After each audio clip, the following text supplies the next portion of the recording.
Hello, this is Kate, Go to Farming at for today po tayo ay magkukultivate ng ating mga halaman at ito pong ipinapakita ko po dito ay kinocultivate po natin yung mga okra, sili, yan. Yan po ay okra. Mula po sa buto yan at pinatubo po natin. So, hindi po ganun kadali magpatubo po ng mga gulay. Okay, okra, bell pepper, chili. Hindi po gano'n kadali. Kung ang inyong mga kamay po ay itinadhana na malamig, makakapaghalaman po kayo or makakapagtanim po kayo ng gulay. Pasensya na kayo guys at hindi po ako nagpapakita ngayon sa camera kasi po medyo po nangitim ako dito sa Pilipinas at alam nyo naman guys, pag nasa ibang bansa tayo, mas fresh tayo at mas matingkad ang ating pangangatawan. So, ayan po, ako ay nagko-cultivate po ng lupa para po sa pagdidilig ko ulit ng tubig. Hindi po lahat ng oras ay tubig lang ang pwede nating idilig sa ating mga halaman. So, kailangan din po tayo maglagay po ng pataba katulad po ng fruit fermented juice na mula po sa mangga na hinaluan po ng asukal na pula. So yun po ay in-store natin for 3 weeks. Ayan po, nakikita niyo ako sa harapan ninyo. Ayan, may dalang bag. Ganyan po ako, palaging may dalang bag dahil po mabuti na yung nag-iingat dahil marami pong alam nyo na. Okay, so ayan po, ako ay naglilinis ng aking mga halaman. Yes, at pinuputol ko po yung mga dahon na yan. Katulad niyang gabi yan. Pinuputol ko po yung mga dahon na nasira ng mga insekto. So, yung lugar na yan ay dyan po ang aking gulayan. Ayan po ang aking ampalaya. Nandyan po ang aking mga gulay. At dito naman po sa kabila, andito naman po ang aking mga pechay, mustasa, at yung iba po ay halo-halong mga halaman po na hindi namumulaklak at namumulaklak. So, kaya po tayo nag-voice over dahil po sa paligid ko panay sound po eh. Alam nyo naman ang ating si Lolo, bawal po sa atin ang sounds. Lalo na po ito ay Kate Go to Farming at naghahabol po tayo ng ating watch hour. Kaya po kailangan wala po tayong mga copyrighted music around. Okay, so dito po sa ating kabilang halamanan, ayan, ito po ay ating pechay, ayan po, nasa soda bottle po yan. Okay, so nangolekta po tayo ng soda bottle at pagkatapos hinati, nilagyan ng mga drainage para po yung tubig bumaba. Dahil kung hindi po, wala pong drainage yan, hindi yan mabubuhay. Dahil po sila ay malulunod sa tubig. Okay, so ayan po, yung iba namang malalaki ng pechay, nilipat ko po sa malaking box dahil po hindi na siya makahinga. So, ayan po ay first trial ko na magtanim po ng gulay.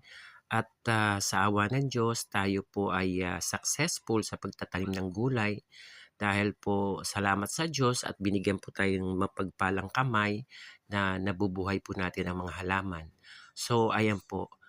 Itong araw na to ay wala po tayong ginawa kundi po magbungkal ng lupa. Bungkalin po natin ang mga lupa para po makahinga sila, para pag patubig, sila po ay hindi malunod. Ayan. So, sa loob po ng 1 linggo, ako po ay nagko-cultivate. Ako po ay nagdidilig ng pataba mula po sa fruit fermented juice.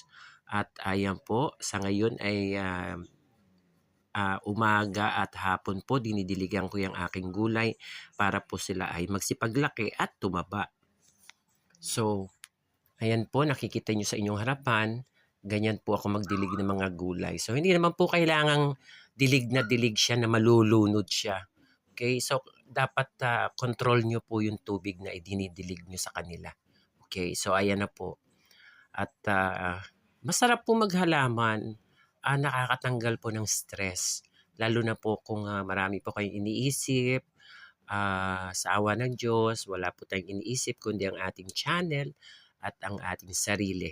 So ayan po. At nakikita niyo po sa inyong harapan na napakarami ko pong halaman. Ayan. So yan pa lang po yung part ng ating halamanan. Yes, at yung ibang part po maya-maya makikita nyo po sa inyong monitor ang iba pa po nating halaman. So nakapagtanim po ako dyan ng lemon. So lemon at yung mga aglonema, yes, ayan. Kinocultivate ko po yung lupa para sila ay makahinga pagka nilagyan na po natin ng or diniligan na po natin ng tubig. So, itong premiere na to ay lalabas po after 10 days again kasi dito po kay Kate Go to Farming every 10 days po ang upload premiere. Okay? More of shorts video uploaded in the channel. So ayan po. At ito po ay second channel ni Kate Extreme channel. Okay? Before it was Kate Extreme Vlogging and then changeable by Kate Extreme channel. So ayan po. So, tuloy-tuloy lang po tayo sa ating pag-upload. And don't forget to follow me on my Facebook account. Yes, the name is Jerry's Urban Farming. So, please follow me at my Facebook account, Jerry's Urban Farming, Facebook page po. Please follow me there. At ito po ay another account natin sa Facebook para naman po tayo ay ma-monetize. So, ayan. So, kailangan po ay connected ang ating YouTube channel sa ating Facebook page at sa ating Instagram, LinkedIn at kung ano-ano pa. So, ayan po. Kailangan po sila ay magkakasama. Okay? So, tuloy-tuloy lang po tayo at si Kate po nandoon po sa kaduluhan at nag-cultivate po ng ating mga halaman.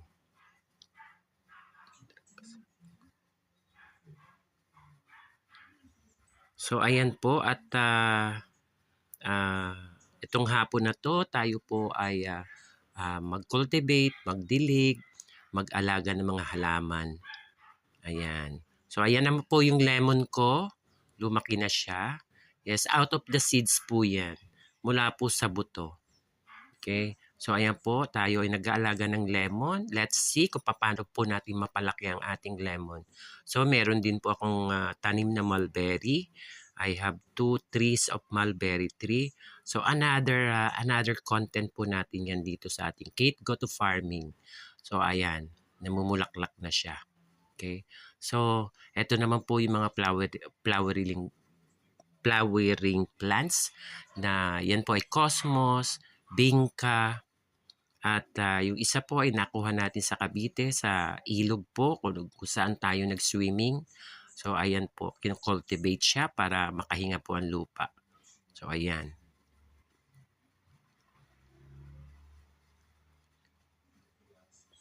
Ayun ay bingka po yan. Ayan, namumulaklak din po yun ng purple. Ayan, yung kinocultivate ko niyan, purple ang bulaklak niyan. Etong isa naman na merong white and green ay purple din ang bulaklak. So, ayan naman ay pink. Yes. At yan naman ay kinuha natin sa ilog. So, ayan po ay wild. Okay? So, let's see kung mabubuhay po natin siya. Ito naman po ay begonia.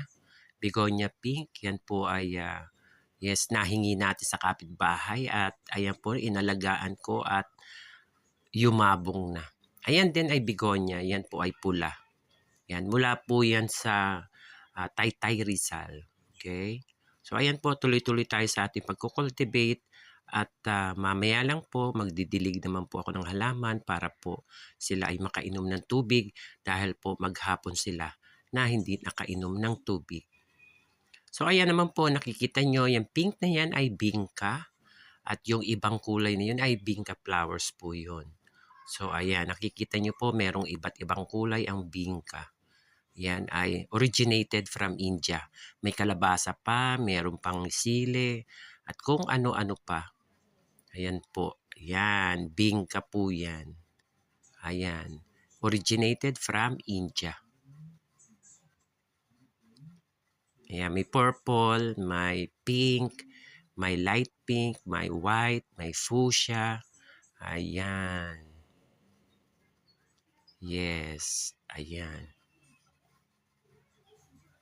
Ito naman tong bulaklak na to ay yan po, yung fuchsia na nasa ibabaw.